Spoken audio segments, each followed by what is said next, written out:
जालना शहरातील गांधीच्या मंत स्टेशनचा रस्ता बघतो आपण. या ठिकाणी अतिक्रमण करणं चालू आहे. पोस्ट ऑफिस समोरच्या या एरियामध्ये प्रचंड अतिक्रमण झालेले होते. याशिवाय शहरातील बडी सडक असेल, लक्कडकोट असेल, छत्रपती संभाजीनगर महामार्ग असेल, विविध ठिकाणी अतिक्रमण काढणं सुरू आहे.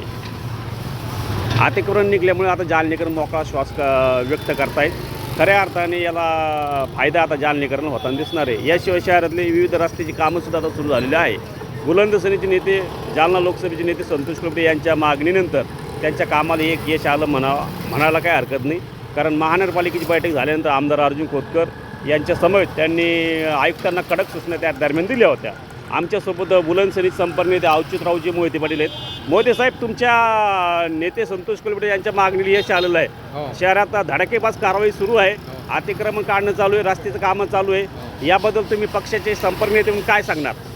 त्यामुळं जनतेला हे चांगल्या मोकळ्या सुविधा मिळायला लागलेल्या आहेत आणि त्रासापासून मुक्त झालेले आहे आणि जनतेच्या अडचणी दूर व्हायला लागलेल्या आहेत. त्यामुळे बरं, मोकाट कुत्र्याचं काय झालं? हो, मोकाट कुत्र्याचं सुद्धा अजून काही झालेलं नाही, पण आम्ही ते आमचे पक्षप्रमुखांनी तशी मागणी केलेली आहे.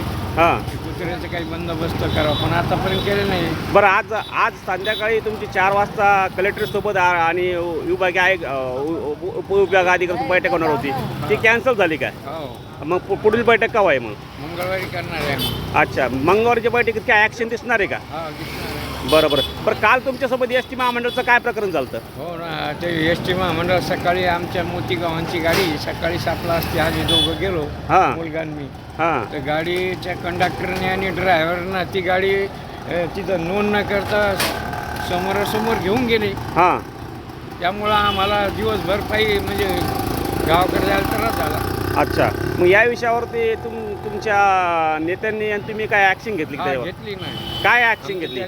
त्यांनी उपमुख्यमंत्र्याला बी निवेदन दिलं, कलेक्टरला दिलं, महामंडळाला दिलं, सगळ्याला की बाबा हे असं व्हायला नको. हे प्रत्येक घराघरातून व्यक्तीला एस टी महामंडळ मग त्या ड्रायव्हरला सस्पेंड करायला नाही पाहिजे? काय करायला पाहिजे? करायलाच पाहिजे ना, कारण अशी जर समजा ही वर्तणूक असेल तर याचे कार्याचा आढावा घेऊन निकाल त्याला कमी करायलाच पाहिजे. मग आमदार खोतकर यांनी आढावा घ्यायला नाही पाहिजे का? घ्यायलाच पाहिजे ना. त्यांनीच काय, कलेक्टरने बी लक्ष द्यायला पाहिजे, सगळ्यांनीच करायला. तहसीलदारने लक्ष दिलं पाहिजे. तहसीलदारांना पण लक्ष. बरोबर.